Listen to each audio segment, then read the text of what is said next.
পৃথিবীর ভূ রাজনীতিতে ইরান যে আজও শক্তিশালী তার ভয়ঙ্কর প্রমাণ দিচ্ছে ইরান এই মুহূর্তে। ইরান যুদ্ধ শুরু হবার পর থেকেই পৃথিবীতে জ্বালানির দাম হু হু করে বাড়ছে। ইতিমধ্যেই 29,500 ফ্লাইট বিশ্বব্যাপী যে বিমান পরিষেবা সম্পূর্ণরূপে বিপর্যস্ত হয়েছে। ওদিকে জাহাজ, খনিজ তেল বহনকারী ট্যাঙ্কার, এমনকি পণ্যবাহী জাহাজ এই মুহূর্তে আরব সাগরের মুখে দাঁড়িয়ে রয়েছে সারি সারি। সারা পৃথিবীর যে লজিস্টিক্স চেন, সাপ্লাই চেন এখন সম্পূর্ণরূপে বিপর্যস্ত। এমন নয় যে শুধু মধ্যপ্রাচ্যেই যোগাযোগ ব্যবস্থা ব্যাহত হয়েছে, সারা পৃথিবীতে এই মুহূর্তে বিমান পরিষেবা মুখ থুবড়ে পড়েছে পণ্য পরিবহন ব্যবস্থা। শুধু তাই না, সারা পৃথিবীর প্রতিটা বাড়িতে এই মুহূর্তে যুদ্ধের যে ভয়াবহ থাবা, সেই থাবা কিন্তু দাগ বসাতে শুরু করেছে। ইরানের ওপরে জায়নবাদী ইসরায়েল রাষ্ট্র এবং আমেরিকা ভয়ঙ্কর ষড়যন্ত্র করে ইরানের সার্বভৌমত্বকে কেড়ে খাওয়ার যে অপচেষ্টা করেছিল, আয়াতুল্লাহ আলী খামেনেইকে খুন করার মধ্য দিয়ে, তার যোগ্য জবাব দিচ্ছে গোটা পৃথিবীকে ইরান। এই মুহূর্তে মধ্যপ্রাচ্যের খনিজ তেল উৎপাদন সম্পূর্ণরূপে থামিয়ে দিয়েছে ইরান। মধ্যপ্রাচ্যই গোটা পৃথিবীর যে খনিজ তেল, তার 53% খনিজ তেল রয়েছে শুধুমাত্র মধ্যপ্রাচ্যেই। সৌদি আরব যখন মধ্যপ্রাচ্যের সর্ববৃহৎ তেল উৎপাদনকারী এবং তেলের রিজার্ভার থাকার জন্য 1 নম্বর, অপরদিকে মধ্যপ্রাচ্যের দ্বিতীয় এবং সারা পৃথিবীতে তৃতীয় বৃহত্তম তেল সম্পদে সমৃদ্ধ দেশের নামই হলো ইরান। ইরান এই মুহূর্তে গোটা পৃথিবীর তেলের বাজারে তার যে অপ্রতিরোধ্য ক্ষমতা, সেই ক্ষমতা এবার দেখিয়ে দিচ্ছে আমেরিকাকে এবং ইউরোপকে। আমেরিকাতে যেখানে গ্যাসোলিনে 53% গাড়ি চলে, ইউরোপের কলকারখানা, সেখানকার প্রতিটি পরিবারের রান্না এবং শীতের হাত থেকে বাঁচার জন্য যে এলএনজি গ্যাসের প্রয়োজন, সবটার সাপ্লাই এখন সম্পূর্ণরূপে বন্ধ হয়েছে। তাই ইউরোপ ও আমেরিকাকে যোগ্য জবাব দিচ্ছে ইরান, যার সঙ্গে মোকাবেলা করার শক্তি না আমেরিকার আছে না ইউরোপের আছে। গোটা পৃথিবী একদিকে, ইরান একদিকে। এই পৃথিবীতে ইরান একাই যে অসম লড়াই করছে, তাতে ইতিমধ্যেই হাঁপিয়ে উঠতে শুরু করেছে ইউরোপ।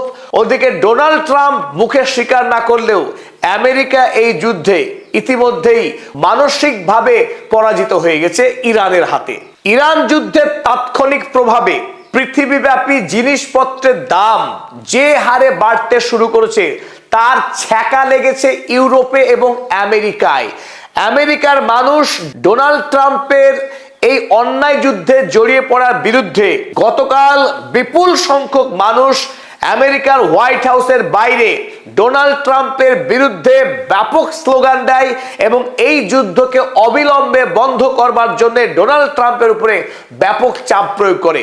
ঠিক একইভাবে ইসরায়েল, পৃথিবীর অবৈধ রাষ্ট্র ইসরায়েলের রাজধানী তেল আবিবে খোদ ইসরায়েলি জনগণের একটা অংশ, তারাও এই যুদ্ধের বিরুদ্ধে তারা প্রতিবাদে সামিল হয়।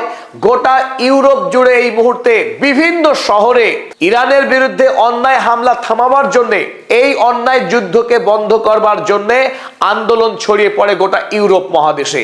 এই আন্দোলন এমনি এমনি ছড়িয়ে পড়েনি, কারণ ইতিমধ্যেই ইউরোপ এবং আমেরিকার সাধারণ মানুষ তারা আশ পাচ্ছে যে ঘুমন্ত সিংহকে জাগানো হয়েছে। ইরানে হামলা করার পরিণাম আমেরিকা এবং ইউরোপের জন্য সুখকর যে হবে না, তার ইতিমধ্যেই বড়সড় প্রমাণ তাদের হাতে। গার্হস্থ্য ক্ষেত্রে ইতিমধ্যেই প্রতিটা পরিবারের পকেট কাটছে এই মুহূর্তে। যে ইঙ্গিত এখনই পাওয়া যাচ্ছে, আগামী 1 বছরের মধ্যেই ইউরোপ এবং আমেরিকায় বিশেষভাবে ভয়াবহ অর্থনৈতিক মন্দা আসতে চলেছে। পশ্চিমী দুনিয়া 1930 সালে ভয়ানক অর্থনৈতিক মন্দার সম্মুখীন হয়েছিল, the great depression of 1930s। সেই গ্রেট ডিপ্রেশন, সেই ভয়াবহ অর্থনৈতিক মন্দার মুখে পড়তে চলেছে 2026-এর শেষ নাগাদ।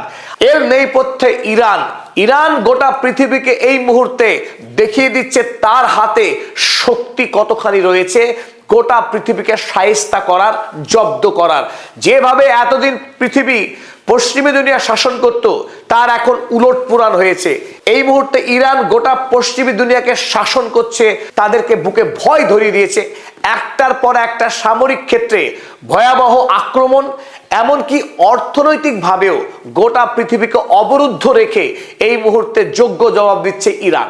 চলুন এই ভিডিওতে আমরা দেখে নিই গোটা পৃথিবীতে জ্বালানি সংকট এই মুহূর্তে কি ভয়াবহ রূপ ধারণ করেছে এবং এই জ্বালানি সংকটকে ঘিরেই গোটা পৃথিবীর অর্থনীতি, পরিবহন ব্যবস্থা এবং নিত্য প্রয়োজনীয় জিনিসের উপরে কি ভয়াবহ প্রভাব পড়তে চলেছে। আর তার আগে পদাতিক চ্যানেলের পক্ষে আমি অধ্যাপক আব্দুল হালিম আপনাদের প্রত্যেককে আমাদের চ্যানেলকে সাবস্ক্রাইব করবার এবং আমাদের চ্যানেলের মেম্বার হওয়ার অনুরোধ জানাচ্ছি। যারা ইতিমধ্যেই পদাতিক পরিবারের মেম্বার হয়েছেন তাদেরকে জানায় হার্দিক অভিনন্দন ও শুভেচ্ছা।